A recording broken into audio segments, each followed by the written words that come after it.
say to you, thank you so much for joining us today. And today we speak to an executive who's really walked a path that is really inspiring. Literally, as I like to call it, the song by Drake titled Starting from the Bottom, Now We're Here.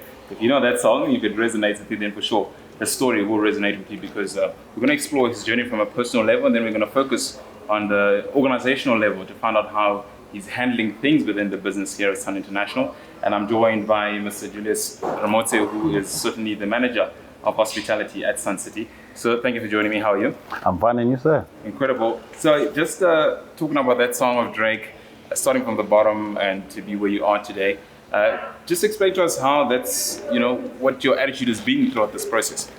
I think for me it was quite a blessing, because I think I came into the hospitality industry purely by choice. Right. Because my background, I studied law, and when I graduated, I took time before I started doing my articles. The plan was to become a magistrate, and then I started doing some December work at the casino, and that's how I started falling in love with the hospitality industry. And that as itself, it has really helped me to really love the industry and start from the beginning.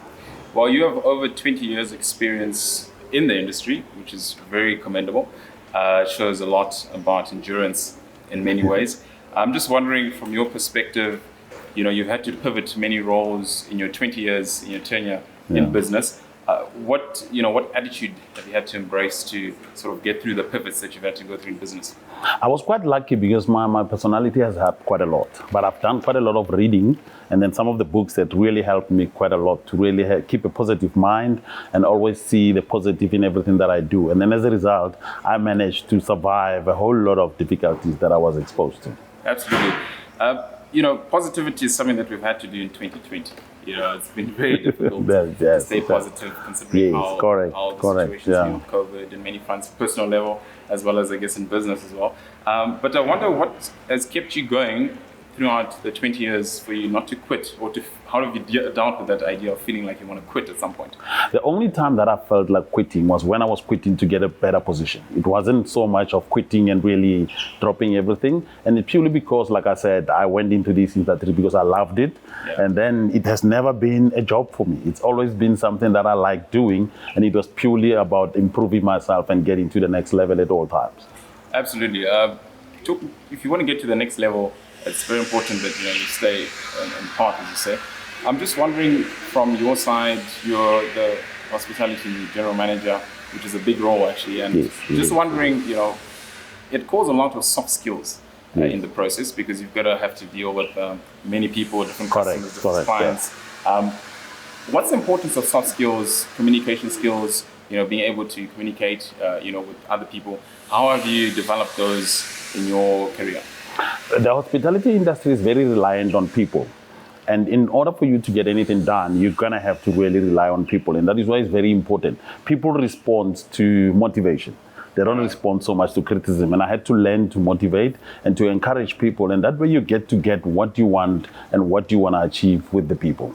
Absolutely. You're talking about motivation. I'm just wondering, you've got a big staff that you have to try and motivate. Correct. What is your motivation approach for other people, your staff? We do regular meetings, and then in the meeting, the biggest focus has always been to talk to people about themselves and to really encourage them on doing the positives. And when I feel that maybe somebody's really taking a strain, and I get to have a one-on-one with them, and then we don't sit in a meeting, we'll maybe go sit in a restaurant and then have a cup of tea and talk. Yeah. And then I always want to tell people I really understand. It's because I really want to understand how they feel. And that has really helped me, because people tend to trust me and tend to open up. Talking about trust, what is the best way to build trust between your employees? It is a difficult thing to do, but I don't know how you've gone about creating the sense of trust for one another, and of course to build organizational trust or collective trust, if you want to call it. The first trust that I had to build was to build trust on me, and then I think the only way that works for me was for people to trust you is to make sure you make time for them. And then to really not treat people as numbers. Yeah. You have to see people as individuals. And whenever somebody has got an issue, you have to deal with the issue in a personal manner.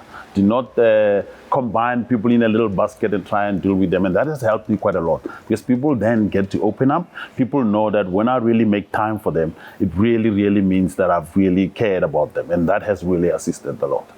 Fascinating. wondering as well, like you're talking about your organization, your team, I don't think we're all fired up every day to wake up in the morning to get to work. I know for sure I'm always like that.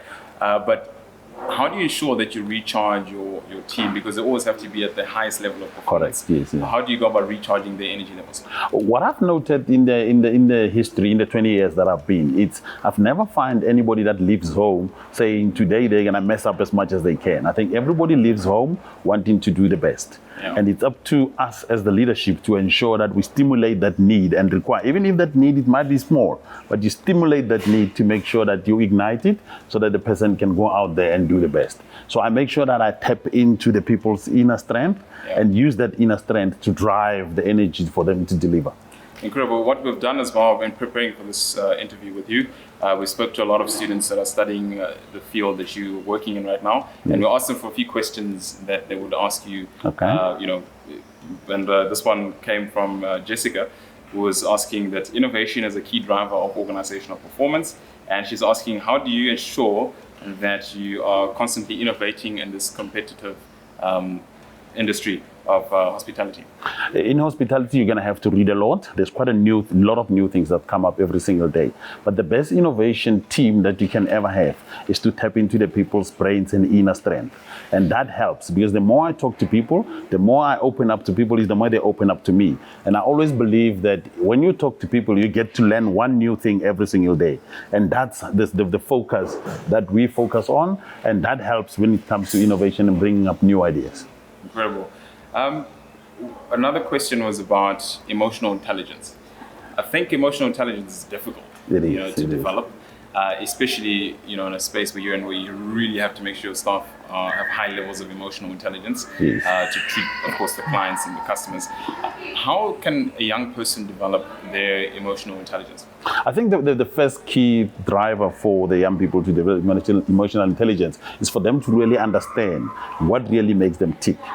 And that way they know exactly what levels or what areas to develop in themselves.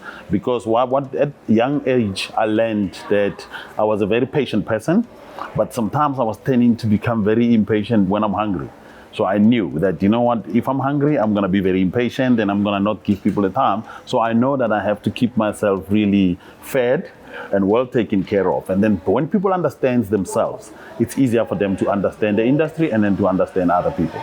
And I always help the youngsters. Whenever I speak to my team, I want them to understand themselves. And I'll ask them the questions that will help them to understand exactly what really makes them tick and what really makes them upset in the whole spectrum. And then that will assist them to make sure that they can deliver and they can be able to take care of themselves.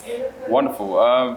That's certainly true. And I think you've done a lot of work, particularly, to get to where you are today, and I'm sure it doesn't end now. I think it's still going to continue. Correct. I'm curious to find out from your side what is actually going on in your mind. What would you like to achieve in the next 5 years within Sun International?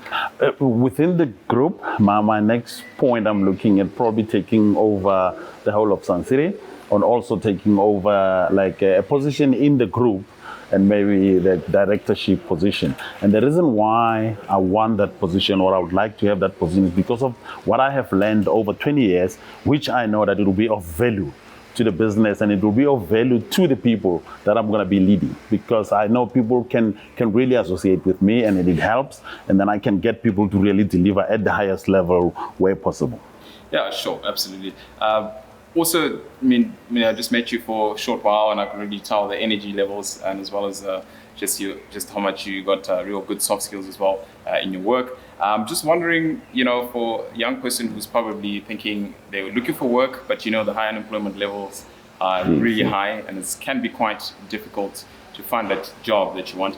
Any thoughts on people in that space right now looking for employment?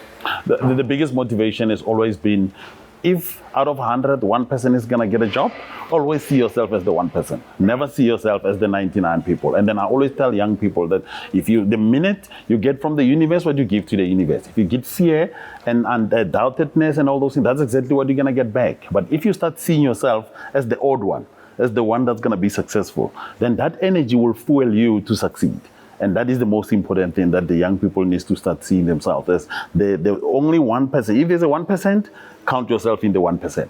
And then you will see what happens. Then the reverse psychology happens. Then the universe will start fueling you. That energy that you put into that selection, into putting yourself into that position, that energy will start fueling you to start seeing opportunities. You see, it doesn't mean there aren't opportunities. The unemployment rate is very high, but the truth is, people are still getting jobs. There are people that are getting jobs. And I want the young people to start seeing themselves as the odd number or as the 1% or the 10% or the 6% that is getting employment, and they should start working towards achieving that.